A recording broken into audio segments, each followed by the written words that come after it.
ଦେଖିଲେ ଧାନରେ ଯେମିତି ଗଡ଼ିଥିଲା ସେମିତି ଅଛି।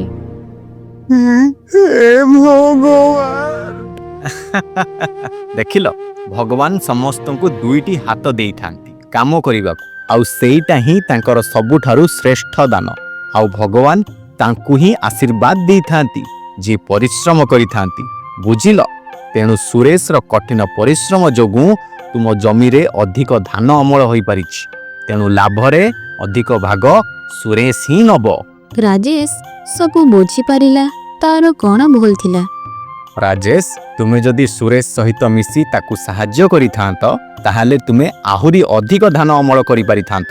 ଆଉ ସେଇ ଦିନଠୁ ରାଜେଶ ଆଉ ସୁରେଶ ମିଶି ଚାଷ କାମ କରିବା ଆରମ୍ଭ କଲେ। ଆଉ ସେଇ ବର୍ଷ ତାଙ୍କ ଧାନ ଅମଳ ବହୁତ ଭଲ ହେଲା।